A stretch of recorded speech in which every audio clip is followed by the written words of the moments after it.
Judas, celui qui trahit le Seigneur, nous fait remarquer Luc était l'un des 12, l'un de ses préférés.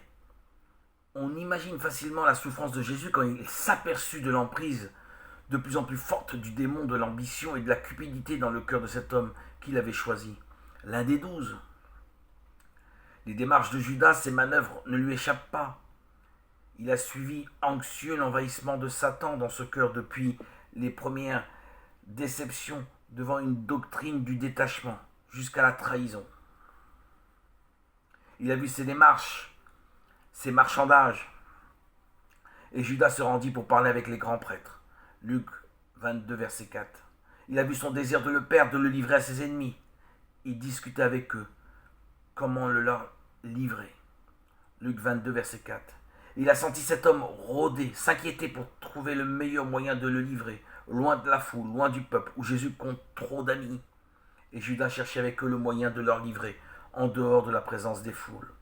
Luc 22, verset 6.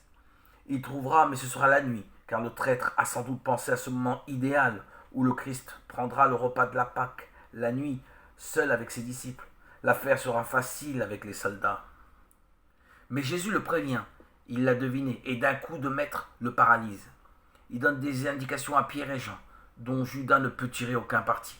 Voici, quand vous entrerez dans la ville, il se rencontrera près de vous un homme portant une cruche d'eau. Suivez-le dans la maison où il entrera. Et vous direz au maître de la maison, le maître dit, où est la salle où je pourrai manger la Pâque avec mes disciples? Et il vous montrera une chambre à l'étage, grande, munie de tapis. Faites-y les préparatifs. Luc 22, versets 10 à 12. Jésus vivra tranquille les heures de la scène et ne sera arrêté qu'au jardin des Oliviers. Judas connaissait les habitudes de Jésus.